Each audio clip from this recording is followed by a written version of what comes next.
wabarakatuh.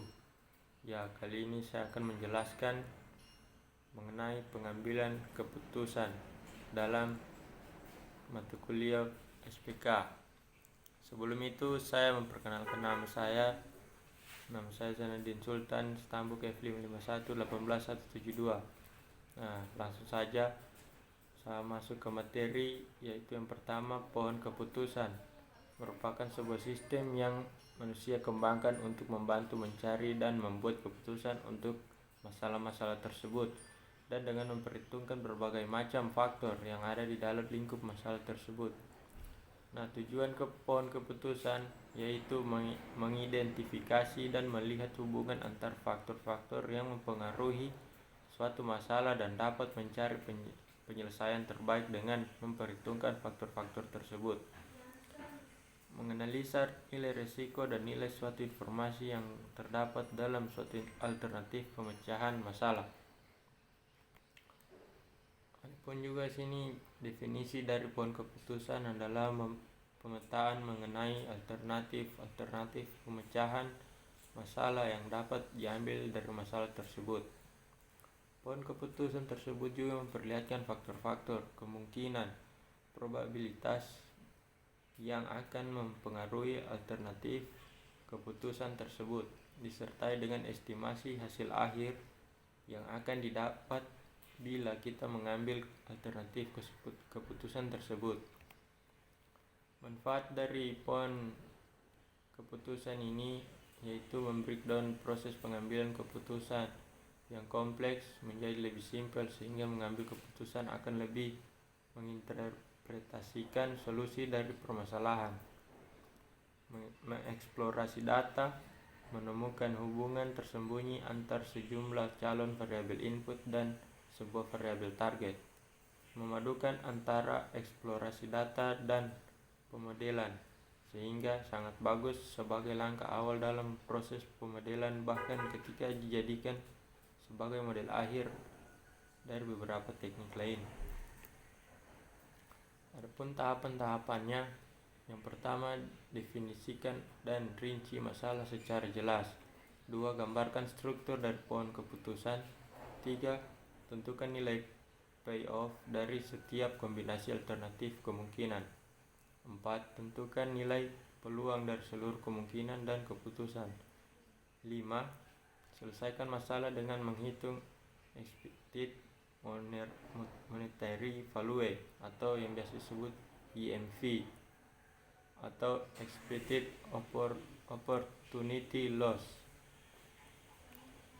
Ya, kelebihan dari pohon keputusan juga yaitu daerah pengambilan keputusan yang sebelumnya kompleks dan sangat global dapat diubah menjadi lebih simpel dan spesifik. Eliminasi perhitungan-perhitungan yang tidak diperlukan. Karena tidak menggunakan metode pohon keputusan, maka simpel diuji hanya berdasarkan kriteria atau kelas tertentu. Fleksibel untuk fitur dari internal node yang berbeda. Fitur yang terpilih akan membedakan suatu kriteria dibandingkan kriteria yang lain dalam node yang sama. Dalam analisis multivariat dengan kriteria dan kelas yang sejumlah sangat banyak, seorang penguji biasanya perlu mengestimasikan baik itu distribusi dimensi tinggi ataupun parameter tertentu dari distribusi kelas tersebut. Metode pohon keputusan dapat menghindari munculnya permasalahan ini dengan menggunakan kriteria yang jumlahnya lebih sedikit pada setiap node internal tanpa banyak mengurangi kualitas keputusan yang dihasilkan. Kelemahan dari pohon keputusan yaitu terjadi overlap, terutama ketika kelas-kelas dan kriteria yang digunakan jumlahnya sangat banyak, menyebabkan meningkatkan waktu pengambilan keputusan dan jumlah memori yang diperlukan. Pengakumulasian jumlah error dari setiap tingkat dalam sebuah pohon keputusan yang besar. Kesulitan dalam mendesain pohon keputusan yang optimal, dan hasil kualitas keputusan yang didapatkan dari metode pohon keputusan sangat tergantung pada bagaimana pohon tersebut didesain. Adapun kriteria dari pohon keputusan yang pertama tadi, expected monetary value, adalah suatu kriteria yang memanfaatkan probabilitas tentang terjadi situasi masa depan dalam pemilihan alternatif keputusan. Seseorang pembuat keputusan harus menganalisis, menghitung perkiraan nilai moneter dari masing-masing alternatif dan memilih alternatif yang menghasilkan perkiraan nilai moneter yang paling tinggi. 2. Expected opportunity loss. Dalam perhitungan expected opportunity loss digunakan informasi probabilitas situasi di masa depan.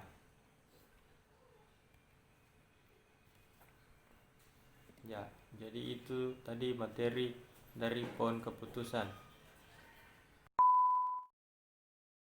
Ya, materi yang kedua yaitu tabel keputusan atau disebut decision table, adalah tabel yang digunakan sebagai alat bantu untuk menyelesaikan logika dalam program. Algoritma yang berisi keputusan bertingkat yang banyak sekali sangat sulit untuk digambarkan langsung dengan structured English atau pseudocode dan dapat dibuat lebih dahulu dengan menggunakan tabel keputusan. Dengan demikian, tabel keputusan efektif digunakan bila mana kondisi yang akan diseleksi di dalam program jumlahnya cukup banyak dan rumit. Struktur tabel keputusan yaitu di sini dibagi menjadi 4 poin. Nah, yang utama, yang pertama condition start, yang kedua condition entry, yang ketiga action start, yang keempat action entry.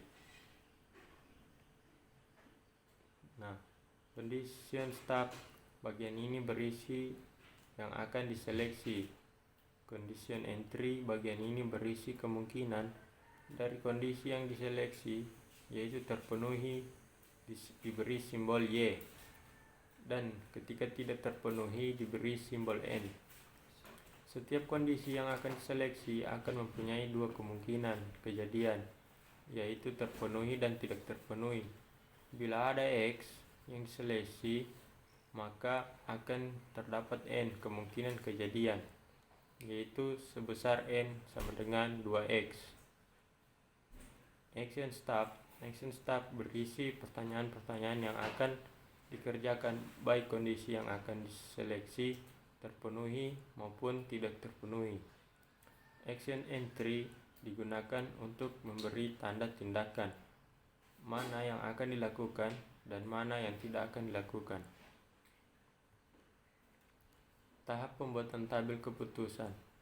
Untuk menjelaskan langkah-langkah yang dapat dilakukan untuk membuat tabel keputusan berikut ini diilustrasikan dengan sebuah contoh sebagai berikut.